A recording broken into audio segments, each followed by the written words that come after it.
Hey guys म आशिक र स्वागत छ तपाईँहरूलाई आशिक इन्फो युट्युब च्यानलमा। साथीहरू, हामी आजको यो भिडियोमा क्यास फ्लो स्टेटमेन्टको कन्सेप्ट रिभिजन गर्छौँ, जुन चाहिँ मलाई धेरै साथीहरूले मलाई चाहिँ कमेन्ट गर्नुभएको थियो कि अकाउन्टको चाहिँ एउटा क्यास फ्लो स्टेटमेन्ट च्याप्टरमा जसरी भए पनि भिडियो बनाउनु भनेर। त्यही भएर चाहिँ मैले आजको यो भिडियोमा क्यास फ्लो स्टेटमेन्टलाई यति राम्रोसँग चाहिँ तपाईँको कन्सेप्ट रिभाइज गरिदिन्छु कि तपाईँले सुरुमा पढ्नु भएको छ कि छैन त्यो मलाई थाहा छैन, तर तपाईँलाई चाहिँ फर्स्टचोटि नै पढेको जस्तो लाग्छ। मतलब फर्स्टचोटि त के भनौँ, फर्स्टचोटि पढेको जस्तो, तर फर्स्टचोटिमै सबै कुरा चाहिँ क्लियर भएको जस्तो लाग्छ। सो यो भिडियोलाई चाहिँ प्लिज लास्टसम्म हेर्नु होला र यसलाई चाहिँ मिस नगर्नु होला। Okay, thank you. अब हेरौँ क्यास फ्लो स्टेटमेन्टको चाहिँ केही मिनिङ छ। एउटा cash flow statement is a statement which describes the cash flow, inflow and outflow of an organisation.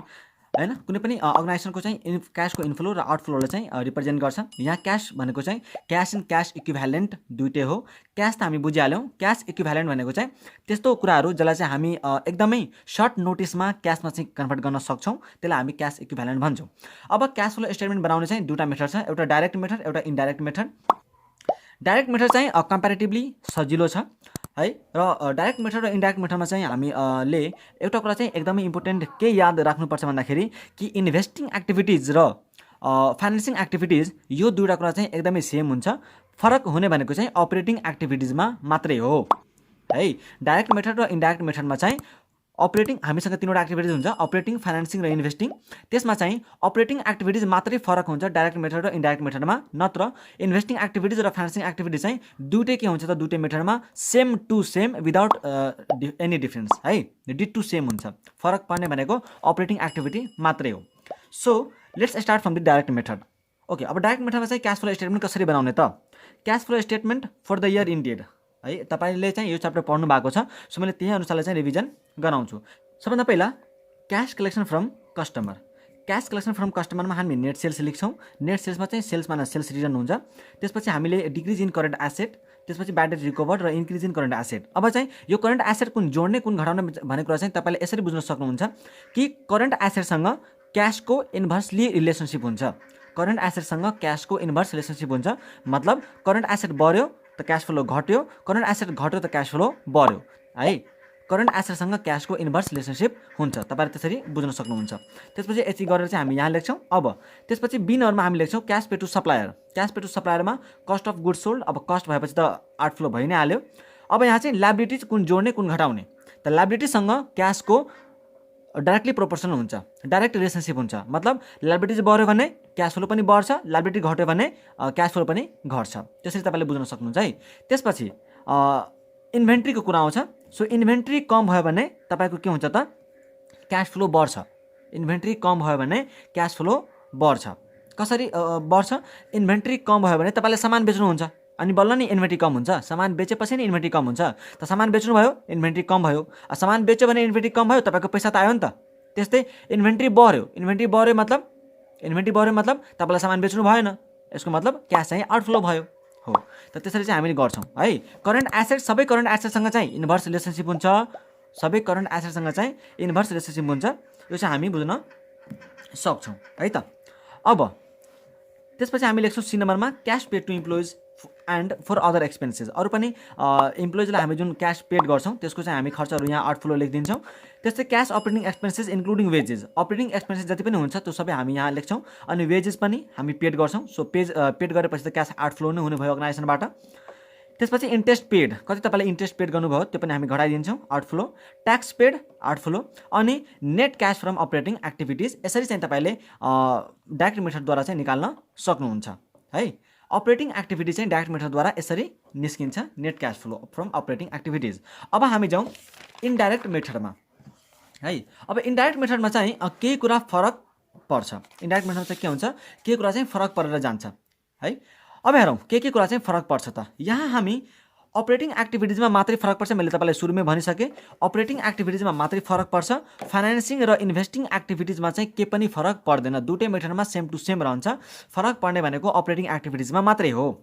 So सबभन्दा पहिला यहाँ चाहिँ हामी नेट प्रफिट लिन्छौँ। हामीलाई जुन नेट प्रफिट दिएको हुन्छ क्वेसनमा त्यो नेट प्रफिट लिन्छौँ। र यदि तपाईँलाई नेट प्रफिट दिएको छैन भने ब्यालेन्स सिटमा जुन प्रफिट एन्ड लस अकाउन्टको ओपनिङ र क्लोजिङ दिएको हुन्छ त्यसकोबाट चाहिँ हामी डिफरेन्स लिन्छौँ प्रफिटको रूपमा बुझ्नुभयो? कि त तपाईँलाई नेट प्रफिट दिएको हुन्छ, कि त तपाईँलाई प्रफिट एन्ड लस अकाउन्टको चाहिँ ओपनिङ र क्लोजिङ ब्यालेन्स दिएको हुन्छ। सिधै नेट प्रफिट दियो भने हामी नेट प्रफिट लिइहाल्ने, तर त्यसरी दिएन, हामीलाई प्रफिट एन्ड लस अकाउन्टको ओपनिङ पनि दियो, क्लोजिङ पनि दियो, त त्यो दुटाको डिफ्रेन्स जुन हुन्छ त्यो हाम्रो चाहिँ प्रफिट हुन्छ ड्युरिङ द इयर, त्यसलाई चाहिँ हामी यहाँ लेख्छौँ। ओके, अब यो जुन प्रफिट छ यसलाई हामीले चाहिँ अपरेटिङ प्रफिट बनाउनु छ। अपरेटिङ प्रफिट बनाउनुको अर्थ चाहिँ तपाईँलाई यसरी बुझ्नु होला कि यो जुन प्रफिट हाम्रो प्रफिट एन्ड लस अकाउन्टमा आएको हुन्छ नि, यसमा धेरै यस्तो पनि कुराहरू हुन्छ जुन चाहिँ फाइनेन्सिङ र इन्भेस्टमेन्ट एक्टिभिटीबाट पनि इन्क्लुड भएको हुन्छ। जस्तै मानौँ मैले चाहिँ कुनै एउटा एसेट बेचेँ र त्यसबाट मलाई प्रफिट भयो, त्यो प्रफिट पनि यसमा इन्क्लुड छ। त्यस्तै अरू पनि, जस्तै मैले डिभिडेन्ड इन्कम पाएँ, त त्यो मेरो फाइनेन्स एक्टिभिटी हो। फाइनेन्स एक्टिभिटीबाट जुन डिभिडेन्ड आएको हुन्छ त्यसले मेरो प्रफिटलाई बढाएको हुन्छ, होइन? त मैले त त्यो घटाउनु पर्यो, होइन? त्यो त मेरो फाइनेन्सिङ एक्टिभिटीबाट आएको हो, तर मलाई चाहियो के अपरेटिङ प्रफिट चाहियो। अपरेटिङ प्रफिट भनेको चाहिँ अपरेटिङ एक्टिभिटीबाट भएको प्रफिट, होइन? त्यो प्रफिटमा चाहिँ इन्भेस्टमेन्ट र फाइनेन्सिङ एक्टिभिटीको चाहिँ कुनै पनि कुरा इन्क्लुड हुनु भएन। बुझ्नुभयो? भनेपछि तपाईँ चाहिँ यसलाई चाहिँ तपाईँले के बनाउनु पर्यो? अपरेटिङ प्रफिट बनाउनु पर्यो।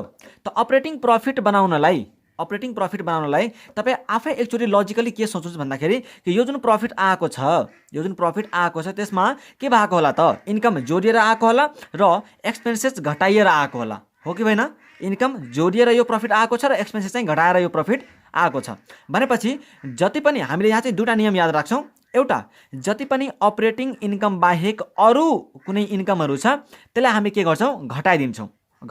इन्कम चाहिँ के हुने त? घट्ने। किन घट्ने त? किनकि यो जुन मेरो प्रफिट छ यो प्रफिटलाई अरू एक्टिभिटीबाट भएको इन्कमले के गर्यो होला? यो प्रफिटलाई त बढाएको होला।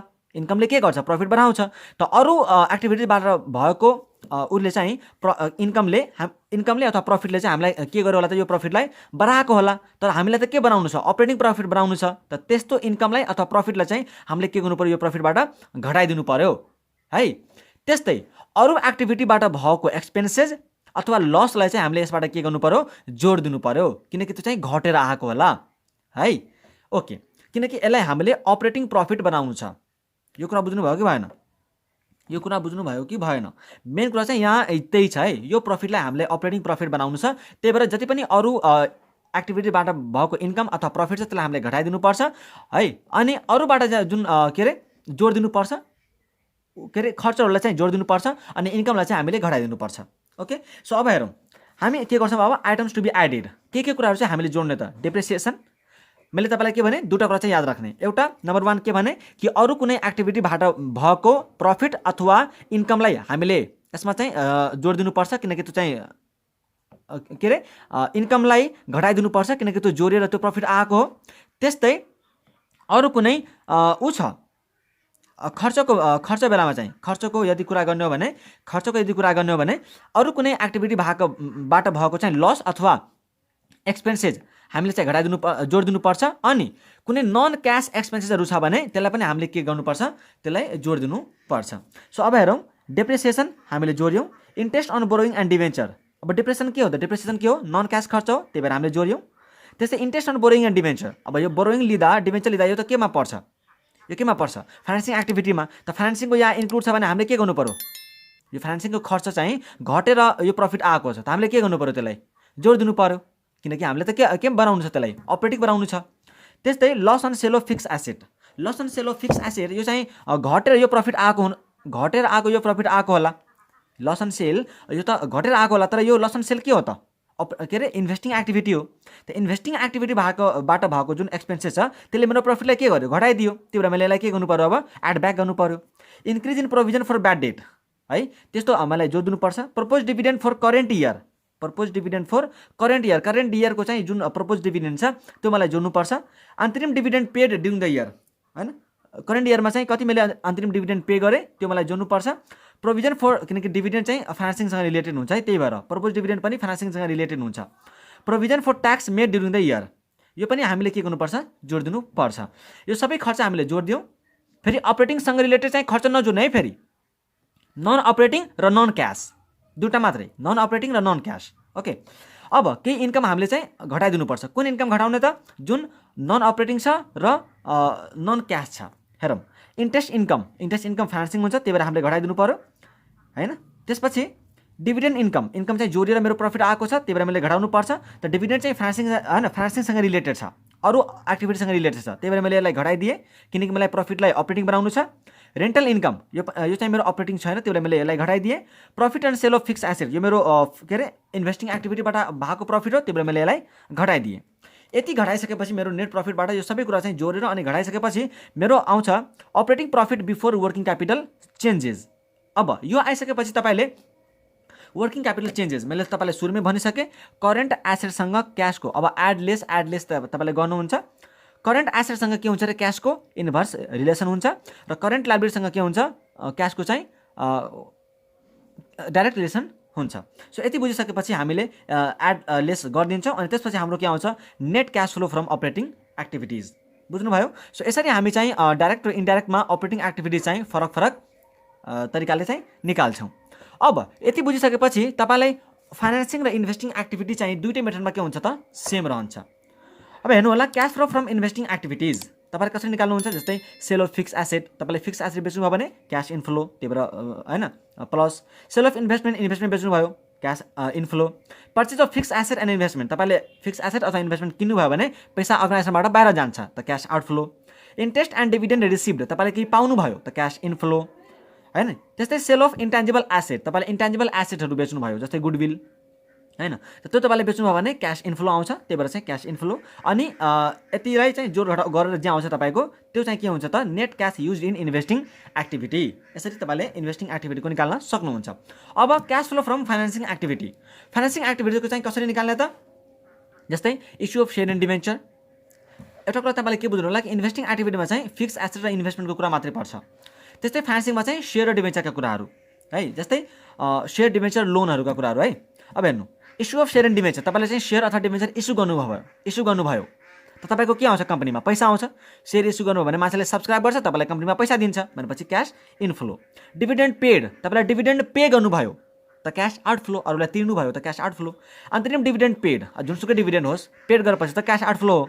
Interest paid cash outflow. Repayment of loan तपाईँले चाहिँ लोन तिर्नुभयो अरे त क्यास अर्गनाइजेसनबाट बाहिर जानुभयो त आउटफ्लो। रिडेम्पसन अफ डिभेन्चर तपाईँले चाहिँ डिभेन्चरको रिडिम्सन गर्नुभयो, तपाईँले डिभेन्चरको चाहिँ रिडिम्सन गर्नुभयो त क्यास आउटफ्लो, मतलब डिभेन्चरको चाहिँ रिडिम गर्नुभयो पे ब्याक गर्नुभयो त क्यास आउटफ्लो भयो। त्यस्तै share issue expenses, share issue गर्ने बेलामा चाहिँ कुनै खर्च भयो भने त्यो पनि मेरो लागि के हो त क्यास आउटफ्लो हो। अब यति जोडघटाउ गरिसकेपछि हामीसँग के आउँछ net cash use in financing activities है। अब यहाँ चाहिँ मैले तपाईँलाई एउटा के वार्निङ के दिन चाहन्छु भन्दाखेरि कि मैले यति मात्रै होइन केही यस्तो नोटहरू तपाईँको लागि चाहिँ बनाएर राखेको छु जुन नोटहरू तपाईँलाई क्वेसन गर्नलाई चाहिँ एकदमै सजिलो बनाइदिन्छ, तपाईँलाई क्वेसन गर्नलाई चाहिँ एकदमै सजिलो बनाइदिन्छ। त्यही भएर प्लिज यो होइन भिडियोलाई चाहिँ पुरै अन्तिमसम्म हेर्नु होला। मैले एकदमै दामी चाहिँ नोट तपाईँको लागि बनाएर राखेको छु, मतलब फिक्स एसेटको रिगार्डिङ अथवा डिभेन्चरको रिगार्डिङ र अरू कुराको पनि एडजस्टमेन्टहरूको रिगार्डिङ चाहिँ मैले एकदमै दामी नोट बनाएको छु तपाईँलाई चाहिँ सिकाउनलाई। सो प्लिज भिडियोलाई चाहिँ लास्टसम्म हेर्नु होला है प्लिज। अब हेर्नु होला जुन चाहिँ तपाईँलाई क्वेसन गर्न एकदमै सजिलो बनाइदिन्छ, बिलिभ मी। ओके, सो अब हेर्नु net increase or decrease in cash and cash equivalent यति चाहिँ गरेर तपाईँको चाहिँ अब योवाला के आउँछ त, यो जुन तपाईँले अपरेटिङ होइन अपरेटिङको जोडघटा गरेर जे आएको थियो त्यो, त्यस्तै इन्भेस्टिङको जे आएको थियो त्यो, अनि फाइनेन्सको चाहिँ जति पनि नेट क्यास आएको थियो यो तीनवटालाई चाहिँ जोडघटा गरेर तपाईँको जे आउँछ त्यसलाई हामी भन्छौँ नेट इन्क्रिज अथवा डिक्रिज। अब पोजिटिभ आएको छ भने इन्क्रिज, नेगेटिभ आएको छ भने decrease in cash and cash equivalent. हामीलाई क्वेसनमा चाहिँ opening cash and bank balance दिएको छ भने त्यसलाई चाहिँ हामीले जोड दिने, अनि हामीसँग के हुन्छ त closing cash balance at the end of the year आइहाल्छ। सो यो चाहिँ तपाईँले क्लोजिङ पनि दिएको छ भने तपाईँले हेर्न सक्नुहुन्छ तपाईँको आन्सर म्याच भएर जान्छ, र यदि तपाईँको क्लोजिङ दिएको छैन भने जुन यहाँ आउँछ त्यो नै तपाईँको के हो त क्लोजिङ क्यास ब्यालेन्स हो है। अब यो बुझिसकेपछि हामीसँग केही इम्पोर्टेन्ट एडजस्टमेन्टहरू छ जुन चाहिँ तपाईँले बुझ्नै पर्ने हुन्छ, र मलाई लाग्छ त्यो कुराहरूमा चाहिँ धेरै विद्यार्थी एकदमै कन्फ्युज रहन्छ है। सो मैले चाहिँ अब त्यो कुरालाई कन्फ्युजन क्लियर गर्छु। केही इम्पोर्टेन्ट एडजस्टमेन्टहरू छ त्यसलाई चाहिँ तपाईँले यहाँ ध्यान दिनु होला है त। एडजस्टमेन्टलाई चाहिँ तपाईँले ध्यान दिनु होला। नम्बर 1 इम्पोर्टेन्ट एडजस्टमेन्टमा चाहिँ पहिला फिक्स एसेटको रिगार्डिङमा कुरा गर्छु।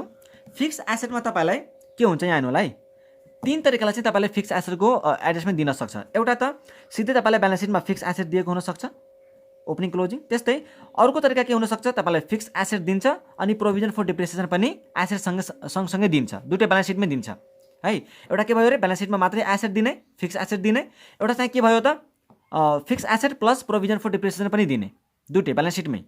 अर्को के हुन्छ त तपाईँको फिक्स एसेट अकाउन्ट दिन्छ ब्यालेन्स सिटमा र प्रोभिजन फर डिप्रिसिएसन दिन्छ कहाँ त एडजस्टमेन्टमा। यो तीनवटा तरिकाले चाहिँ तपाईँलाई के अरे फिक्स एसेटको रिगार्डिङ दिन सक्छ। अब तपाईँलाई नम्बर 1 को केस, यदि तपाईँलाई ब्यालेन्स सिटमै फिक्स एसेट दिएको छ भने तपाईँले कसरी गर्ने त, त्यति बेला तपाईँले के गर्नुपर्छ, फिक्स एसेटको तपाईँले अकाउन्ट बनाउनुपर्छ। फिक्स एसेटको अकाउन्ट बनाइसकेपछि म तपाईँलाई सबै कुरा भन्छु है, प्लिज तपाईँलाई चाहिँ प्यासेन्स राख्नु है त, तपाईँले सब कुरा चाहिँ यहाँबाट सिक्नुहुन्छ।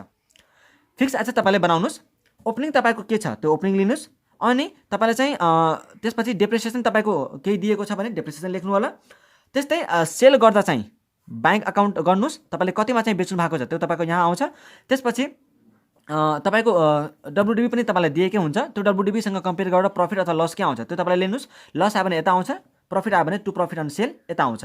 त्यसपछि क्लोजिङ ब्यालेन्स तपाईँलाई कति दिएको छ त्यो लेख्नु होला, अथवा यहाँबाट चाहिँ जेसुकै कुरा पनि ब्यालेन्स सिट फिगरको रूपमा आउन सक्छ है। सपोज यो ब्यालेन्स सिट फिगरको रूपमा आयो भने यो चाहिँ टु ब्याङ्क अकाउन्ट मतलब एसेट परचेज गरेको भयो, यता ब्यालेन्स सिट फिगर आयो भने ब्याङ्क अकाउन्ट सेल गरेको हुनसक्छ। त्यस्तै कहिलेकाहीँ ब्याङ्क र परचेजको सबै क्वान्टिटी दिन्छ, कहिलेकाहीँ हाम्रो डिप्रिसिएसन चाहिँ ब्यालेन्स सिट फिगरको रूपमा आउन सक्छ हैन। यो सबै कुरा चाहिँ हाम्रो आउन सक्छ ब्यालेन्स सिट फिगरको रूपमा।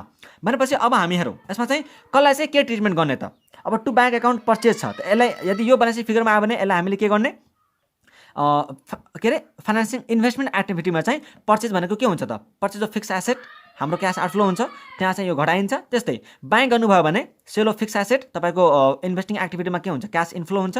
त्यस्तै डेप्रिसिएसन यसलाई चाहिँ हामीले के गर्ने, डिप्रिसिएसनलाई प्रफिटमा एड गर्ने, नेट प्रफिटमा एड गर्ने, तपाईँले पढ्नु भएको छ अहिले भर्खर।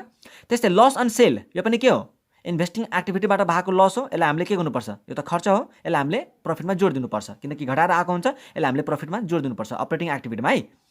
अनि ओपनिङ क्लोजिङले हामीले चाहिँ के पनि गर्नु भएन। सो मैले यो कुरा चाहिँ भने। अब तपाईँलाई यदि बी नम्बर फिक्स एसेट र प्रोभिजन फर डिप्रिसिएसन अकाउन्ट दुइटै चाहिँ तपाईँले केमा दिएको छ त, ब्यालेन्स सिटमा दिएको छ भने त्यति बेला चाहिँ के गर्ने त, यहाँ होला। त्यति बेला चाहिँ तपाईँले 3वटा अकाउन्ट बनाउनु, यो चाहिँ एडभाइजेबल छ। फिक्स एसेट अकाउन्ट बनाउनु, प्रोभिजन फर डिप्रिसिएसन अकाउन्ट बनाउनु र फिक्स एसेट डिस्पोजल अकाउन्ट बनाउनु है। यसको मैले एउटा इक्जाम्पल पनि लेखेको छु, इक्जाम्पल यहाँ हान्नु होला तपाईँले। फिक्स एसेट हामीलाई क्वेसनमा यसरी दिन्छ, फिक्स एसेट दिन्छ हैन, ओपनिङ क्लोजिङ दुइटै, अनि प्रोभिजन फर डिप्रिसिएसन चाहिँ हामीलाई घटाएर हैन यो भ्यालु दिन्छ यति यति, ठिक छ, ओपनिङ क्लोजिङ दुइटै। अब एडजस्टमेन्टमा पनि हामीलाई के दिन्छ त कि during the year fix asset costing rupees 50,000 डब्लुडिबी जसको चाहिँ 40,000 छ, सोल्ड एट रुपिस 60,000 है। अब यसलाई चाहिँ कसरी गर्ने त हामीले के भन्यो, 3वटा अकाउन्ट बनाउने। नम्बर 1 फिक्स एसेट अकाउन्ट बनाउने। फिक्स एसेट अकाउन्टमा चाहिँ तपाईँले ओपनिङ लिनुहुन्छ कति, 10 लाख, क्लोजिङ लिनुहुन्छ कति, 12 लाख रुपियाँको छ क्लोजिङ, त 12 लाख रुपियाँ क्लोजिङ भयो हैन। त्यसपछि फिक्स एसेट डिस्पोजल है, मैले तपाईँलाई के भन्न चाहन्छु भन्दाखेरि कि फिक्स एसेट अकाउन्ट जहिले पनि कस्टमा बनाइन्छ है, फिक्स एसेट अकाउन्ट कस्टमा बनाइन्छ, ठिक छ। त यो फिक्स एसेटको चाहिँ कस्ट कति छ त, यो फिक्स एसेटको कस्ट कति छ, 50,000 रुपियाँ यहाँ हामीलाई भनेको छ। त यो फिक्स एसेटकोलाई चाहिँ कस्ट जुन 50,000 छ त्यसलाई हामी के गर्छौँ, फिक्स एसेट डिस्पोजल अकाउन्टमा ट्रान्सफर गरिदिन्छौँ। त बाई फिक्स एसेट डिस्पोजल भनेर हामीले के गर्यौँ, यसको कस्ट 50,000 रुपियाँ लियौँ। अब यहाँ हामीले यदि बाई फिक्स एसेट डिस्पोजल गऱ्यो भने हामीले फिक्स एसेट डिस्पोजल अकाउन्टमा पनि डबल इन्ट्री गर्नुपर्छ, टु फिक्स एसेट अकाउन्ट भनेर 50,000ले हो। त हामीले चाहिँ यहाँ के गर्छौँ, प्रोभिजन फर डिप्रिसिएसन अकाउन्ट बनाउँछौँ अनि फिक्स एसेट डिस्पोजल अकाउन्ट बनाउँछौँ। त त्यहाँ जुन हामीले बाई फिक्स एसेट डिस्पोजल गरेका थियौँ, यहाँ हाम्रो के भयो त, टु फिक्स एसेट 50,000ले आयो, डबल इन्ट्री भयो। त्यसपछि चाहिँ तपाईँले हेर्नु होला। अब यसमा चाहिँ अरू केही पनि हुँदैन, त्यही भएर चाहिँ यसमा ब्यालेन्स सिट फिगर तपाईँको के आउँछ त, परचेज आउँछ। मैले तपाईँलाई अगाडि पनि भनेको थिएँ, यसमा ब्याङ्क अकाउन्ट परचेज भयो, यसलाई हामीले के गर्छौँ, इन्भेस्टिङ एक्टिभिटीबाट चाहिँ क्यास आउटफ्लो गर्छौँ, परचेज अफ फिक्स एसेट भनेर। त्यसपछि प्रोभिजन फर डिप्रिसिएसनमा चाहिँ, प्रोभिजन फर डिप्रिसिएसनमा हामीले तपाईँ यसरी बुझ्न सक्नुहुन्छ, जुन कुरा चाहिँ 50,000को थियो र जसको डब्लुडिबी चाहिँ 40,000 छ भने एउटा फिक्स एसेट थियो जुन चाहिँ कस्ट 50,000 परेको थियो अरे, अनि त्यसको चाहिँ डब्लुडिबी 40,000 छ। त 50,000 कस्ट थियो, डब्लुडिबी 40,000 छ भनेपछि डिप्रिसिएसन चाहिँ कति प्रोभाइड गरेको छ त, 10,000। त हामीले के गर्नु पर्यो, प्रोभिजन फर डिप्रिसिएसनमा चाहिँ टु फिक्स एसेट डिस्पोजल है, डिप्रिसिएसन प्रोभाइड गर्दा पनि हामीले चाहिँ फिक्स एसेट डिस्पोजलमै ट्रान्सफर गर्नुपर्छ। त टु फिक्स एसेट डिस्पोजल गरेर चाहिँ हामी 10,000 लिन्छौँ अनि यसको चाहिँ डबल इन्ट्री गरिदिन्छौँ यहाँ बाई प्रोभिजन फर डिप्रिसिएसन 10,000 रुपियाँ, यो पनि भइहाल्यो, यो पनि भयो। त्यसपछि हामी अब प्रोभिजन फर डिप्रिसिएसनको चाहिँ ओपनिङ र क्लोजिङ, प्रोभिजन फर डिप्रिसिएसनको ओपनिङ र क्लोजिङ कति त, 2 लाख चाहिँ ओपनिङ दिएको छ हामीलाई, यहाँ आउनु होला तपाईँले, 2 लाख ओपनिङ दिएको छ अनि 3 लाख रुपियाँ चाहिँ क्लोजिङ दिएको छ। त हामीले 2 लाख ओपनिङ लेख्यौँ, 3 लाख रुपियाँ क्लोजिङ लेख्यौँ। अब यता चाहिँ सब कुरो आइसक्यो है। त यसमा ब्यालेन्स सिट फिगर के आउँछ, प्रोभिजन फर डिप्रिसिएसनमा डेप्रिसिएसन हैन। डिप्रेसन कति आयो त ब्यालेन्स सिट फिगर 1,10,000 यसलाई हामी के गर्छौँ प्रोफिटमा एड गर्छौँ। यति बुझ्नुभयो। त्यसपछि फिक्स एसेट डिस्पोजलमा हामीले यो फिक्स एसेट चाहिँ उताबाट कस्ट हामीले ट्रान्सफर गरेका थियौँ, यो हामीले चाहिँ यहाँबाट ट्रान्सफर गर्यो प्रोभिजन फर डेप्रिसिएसन अकाउन्टबाट। अनि बाई ब्याङ्क अकाउन्ट चाहिँ 60,000 किन उसले भनेपछि हामीलाई सोल्ड गरेको छ 60,000 मा, त जतिमा सोल्ड गर्छ त्यति नै हामी लेख्छौँ। त बाई ब्याङ्क अकाउन्ट चाहिँ 60,000 भयो। अनि यता चाहिँ ब्यालेन्स सिट फिगर के आउँछ त तपाईँ यताकै पनि बुझ्न सक्नुहुन्छ कि जसको कस्ट 50,000 छ र बेचेको छ 60,000 मा हैन, कसको रे के अरे WDB। कहिले पनि प्रफिट अथवा लस चाहिँ हामी सेल्स भ्यालु र WDB सँग चाहिँ कम्पेयर गरेर निकाल्छौँ। कहिले पनि हामी प्रफिट र लस सेल्स भ्यालु र WDB सँग चाहिँ कम्पेयर गरेर निकाल्छौँ। त 60,000 मा बेचेको छ र जसको WDB चाहिँ कति छ त 40,000 छ भनेपछि यतिकै पनि हामीलाई प्रफिट विचारको भएको देखिन्छ। त विचारको चाहिँ हाम्रो के भयो प्रफिट भयो। अब यो जुन प्रफिट छ त्यसलाई हामीले के गर्नु पर्यो घटाइदिनु पर्यो नेट प्रफिटबाट। अनि यो जुन ब्याङ्क अकाउन्ट छ त्यसलाई हामीले के गर्नु पर्यो क्यास इन्फ्लो भयो, सेल अफ एसेट हो। अनि प्रोभिजन फर डेप्रिसिएसन हामीले के गर्नुपर्छ डिप्रेसन चाहिँ हामीले जोडिहाल्यौँ हैन, अरूलाई चाहिँ हामीले के पनि गर्नु पर्दैन। पर्चेजवाला चाहिँ हामीले investing एक्टिभिटीबाट घटाइदिनुपर्छ।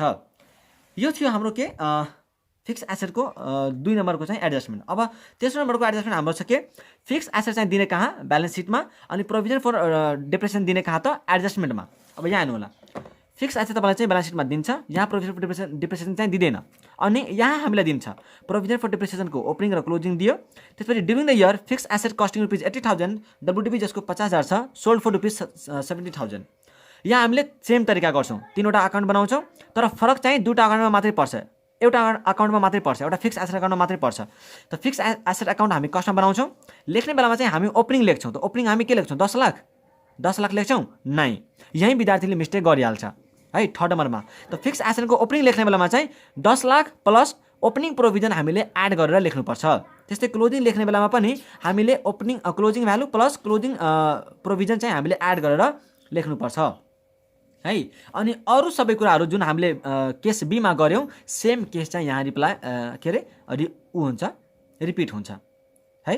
Okay, so fix एसेटको adjustment चाहिँ हामीसँग यो 3वटा तरिकाले हुन्छ। होप कि तपाईँलाई चाहिँ बुझ्नु भएको छ। अब छ डिबेन्चरको कुरा।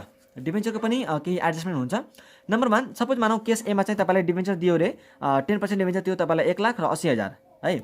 अनि एडजस्टमेन्टमा चाहिँ के पनि मेन्सन गरेको छैन, एडजस्टमेन्टमा के पनि मेन्सन गरेको छैन, यति मात्रै दियो भने हामी के एज्युम गर्छौँ भन्दाखेरि कि डिबेन्चर चाहिँ at the end of the year के भएको छ रिडिम भएको छ, at the end of the year redeem भएको छ। र त्यो केसमा चाहिँ इन्ट्रेस्ट हामी निकाल्छौँ कसरी तपाईँ कसरी बुझ्न सक्नुहुन्छ। ओपनिङमा कति थियो 1 लाख रुपियाँ थियो र यदि यो मैले क्लोजिङमा आएर चाहिँ रिडिम गरेको छु भने कति मैले रिडिम गरेको छु त 20,000 रुपियाँ मैले कति रिडिम गरेको छु 20,000 रुपियाँ, त्यो पनि कहिले लास्टमा आएर भनेपछि मेरो पुरै सालभरि कति डिबेन्चर रह्यो त 1 लाखको 1 लाखै रह्यो भनेपछि मेरो पुरै सालमा कति डिबेन्चरमा चाहिँ इन्ट्रेस्ट लागेको होला 1 लाखमा। त 1 लाखको 10% इन्टु 12/12 मतलब पुरै सालभरिको 10,000 डिबेन्चर इन्ट्रेस्ट हाम्रो आउँछ। त्यस्तै मानौँ सपोज हामीले चाहिँ एट द बिगिनिङमा रिडिम गरेको एज्युम गऱ्यो भने कति बेला चाहिँ यो एज्युम गर्ने त जब के पनि मेन्सन गरेको हुँदैन अनि यस्तो केस दिएको हुन्छ 1 लाख अनि यहाँ 80,000 यस्तो केसमा सपोज यहाँ पनि 1 लाख छ यहाँ पनि 1 लाख छ भनेपछि हामी के बुझ्छौँ न त रिडिम गरेको छ न त इस्यु अफ डिबेन्चर छ हैन। र यहाँ 1 लाख छ र यहाँ चाहिँ अरू अमाउन्ट बढेछ भने हामी बुझ्छौँ कि यहाँ चाहिँ डिबेन्चर इस्यु गरेको छ, तर यहाँ चाहिँ अमाउन्ट कम भएको छ भनेपछि रिडिम भएको छ है। त त्यही भएर चाहिँ अनि यहाँ के पनि दिएको छैन भने हामी एज्युम गर्ने। अब यदि हामीले बिगिनिङमा चाहिँ एज्युम गऱ्यौँ रिडिम्सन चाहिँ बिगिनिङमा एज्युम गऱ्यो भने तपाईँ आफै बुझ्नुहोस् 1 लाखको ब्यालेन्स थियो जसमा चाहिँ मैले के गरेँ 20,000 रुपियाँ चाहिँ रिडिम गरिसकेँ, त्यही भएर नि 80,000 रुपियाँ बाँकी छ। त 20,000 मैले यदि सुरुमै रिडिम गरिसकेँ भने मेरो पुरै सालभरि चाहिँ कति डिबेन्चर बाँकी होला त 80,000 भनेपछि मेरो इन्ट्रेस्ट पनि कुन अमाउन्टमा लाग्ने भयो 80,000मा कि 1 लाखमा 80,000मा पक्कै पनि। त 80,000 को 10% इन्टु 12/12 पुरै सालभरिमा 8,000 रुपियाँ इन्ट्रेस्ट लाग्ने भयो। सपोज क्वेसनमा चाहिँ हामीलाई के भन्यो कि 30 जुनमा चाहिँ डिबेन्चर रिडिम गरेको छ। त 30 जुन भनेको कहिले भयो त 6 महिनामा। सपोज यहाँ चाहिँ ओपनिङ छ यो चाहिँ मैले 31/3 लेखेको छु, तर मानौँ कि यो चाहिँ मेरो जनवरीदेखि लिएर डिसेम्बरवाला ऊ छ भने क्यालेन्डर इयर छ भने त्यति बेला चाहिँ 6 महिनाको ऊ हुन्छ। त 6 महिना चाहिँ 1 लाख रुपियाँ रहन्छ, 6 महिना चाहिँ 80,000 रुपियाँ रहन्छ हैन। त 1 लाख रुपियाँ चाहिँ 6 लाख के अरे 1 लाखमा 6 महिनाको इन्ट्रेस्ट चाहिँ 1 लाखमा निस्किन्छ प्लस 6 महिनाको इन्ट्रेस्ट चाहिँ 80,000मा निस्किन्छ है। सो यो पनि हामीले बुझिहाल्यौँ। अब सपोज मानौँ तपाईँलाई क्वेसनमा यसरी दियो कि डिबेन्चर्स आर रिडिम्ड एट 20% प्रिमियम, यसरी तपाईँलाई भन्यो। अनि एउटा कुरा है यो इन्ट्रेस्ट एन्ड डिबेन्चर हामी के गर्छौँ प्रफिटमा एड गर्छौँ है। प्रफिट एन्ड डिबेन्चर के गर्छौँ एड गर्छौँ। अनि जुन रिडेम्सनको अमाउन्ट हुन्छ त्यो हामी चाहिँ फाइनेन्सिङ एक्टिभिटीमा क्यास आउटफ्लो गर्छौँ ओके 20,000 को। अब यहाँ हेरौँ, यदि प्रिमियममा तपाईँले रिडिम गर्नुहुन्छ भने रिडेम्सन अफ डिबेन्चर चाहिँ कतिको हुनुभयो 24,000 को। त यो तपाईँले हैन, किनकि 20,000 हामीले रिडिम गरेका छौँ अनि 20% प्रिमियम छ, त 24,000 को चाहिँ हामीले रिडेम्सन गऱ्यौँ। त यो 24,000 कहाँ जाने भयो, फाइनेन्सिङ एक्टिभिटीमा चाहिँ क्यास आउटफ्लो हुने भयो। त्यस्तै जुन प्रिमियम छ 4,000 को त्यसलाई हामीले के गर्नु पर्यो त नेट प्रफिटमा गएर एड गर्नु पर्यो। ओके, अब एउटा लास्ट एडजस्टमेन्ट छ डिभिडेन्डको। डिभिडेन्डको एडजस्टमेन्ट चाहिँ तपाईँले हेर्नु होला। सपोज यदि तपाईँलाई चाहिँ यहाँ पर्पोज डिभिडेन्ड दियो ओपनिङ अनि यहाँ चाहिँ क्लोजिङ दियो, त पर्पोज डिभिडेन्ड जुन ओपनिङ हुन्छ त्यसलाई हामी के एज्युम गर्छौँ पेड, अनि जुन क्लोजिङ हुन्छ त्यसलाई हामी भन्छौँ मेड है। यो भयो पेड, यो भयो मेड। मेड भनेको चाहिँ पर्पोज्ड, हामीले पढाएको थियौँ नि उता नेट प्रफिटमा चाहिँ पर्पोज्ड डिभिडेन्डलाई हामी के गर्छौँ अरे एड गर्छौँ भनेर हैन। पर्पोज डिभिडेन्डलाई के गर्छौँ एड गर्छौँ। यहाँ तपाईँले हेर्नु होला है, पर्पोज डिभिडेन्डलाई हामीले के गर्थ्यौँ यहाँ हेर्नुहोस् त, proposed dividend for the current year यसलाई हामीले के गर्थ्यौँ एड गर्थ्यौँ, अनि जुन डिभिडेन्ड पेड हुन्थ्यो त्यसलाई हामीले यहाँ चाहिँ घटाउँथ्यौँ है। यो दुईवटा कुरा चाहिँ तपाईँले बुझ्नु होला। अब यहाँ हेर्नु होला है, जति मेरो पेड छ त्यो मैले फाइनेन्सिङ एक्टिभिटीमा मैले घटाउँछु, जुन मेरो पर्पोज छ त्यसलाई मैले के गर्छु त नेट प्रफिटमा एड गर्छु, हो कि होइन। अब यसमै केही एडजस्टमेन्ट यसरी पनि हुनसक्छ। सपोज मानौँ पर्पोज डिभिडेन्ड पेड दियो तपाईँलाई कति 90,000, माथि 1,00,000 यहाँ 80,000 छ, अनि यहाँ चाहिँ के भनिदियो तपाईँलाई एडजस्टमेन्टमा कि पर्पोज डिभिडेन्ड पेड रुपिज 90,000। त यो केसमा तपाईँले के बुझ्नु होला, यहाँ हेर्नु पेड तपाईँलाई कति भयो त, पेड त यही भयो किनकि सालभरिमा पेड कति गरेको छ 90,000। त यो मैले 90,000 कहाँबाट घटाउँछु फाइनेन्सिङ एक्टिभिटीबाट। पेड चाहिँ 90,000 नै भयो, तर मेड कति हुन्छ, मेड कति हुन्छ यदि पेड चाहिँ यहाँ हेर्नु होला मेरो 1,00,000बाट कति घटेको छ 90,000, त भनेपछि कति घटेको छ 10,000 रुपियाँ घटेको छ हैन। 10,000 रुपियाँ यदि पेडबाट घटेको छ भने हामीले पर्पोजबाट पनि के गर्नु पर्यो त 10,000 रुपियाँ घटाइदिनु पर्यो। त 80,000 को थियो त्यसलाई हामीले 10,000 घटाएर कति गर्यो त अब 70,000 को गर्यौँ। त पेड भयो 90,000 यो वाला, भनेपछि मेड चाहिँ कति हुनुभयो त 80बाट 10 घटाएर 70,000। त्यस्तै केस बी मानौँ सबैलाई पर्पोज डिभिडेन्ड चाहिँ कति दियो त 1,20,000, त 1,00,000बाट 1,20 भयो भनेपछि 20,000ले बढेछ। त पेड त यही हुन्छ, पेड जति दिन्छ तपाईँलाई पेड त्यही हुन्छ, तर पर्पोजमा चाहिँ फरक पर्छ। त 80,000 पहिला थियो अनि 1,00,000 चाहिँ 1,00,000 वाला जुन पेड थियो त्यो चाहिँ के भयो त 20,000ले बढेछ भनेपछि हामीले पर्पोजलाई पनि के गर्नु पर्यो त 20,000ले बढाउनु पर्यो। त यहाँ हामीले के गर्छौँ मेड पनि 1,00,000 गर्छौँ।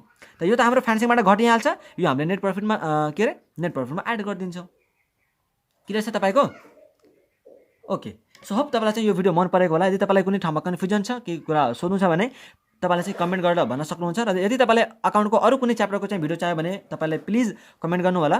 आजलाई हामी यति नै गर्छौँ। Thank you so much for watching this video. Take care, bye by.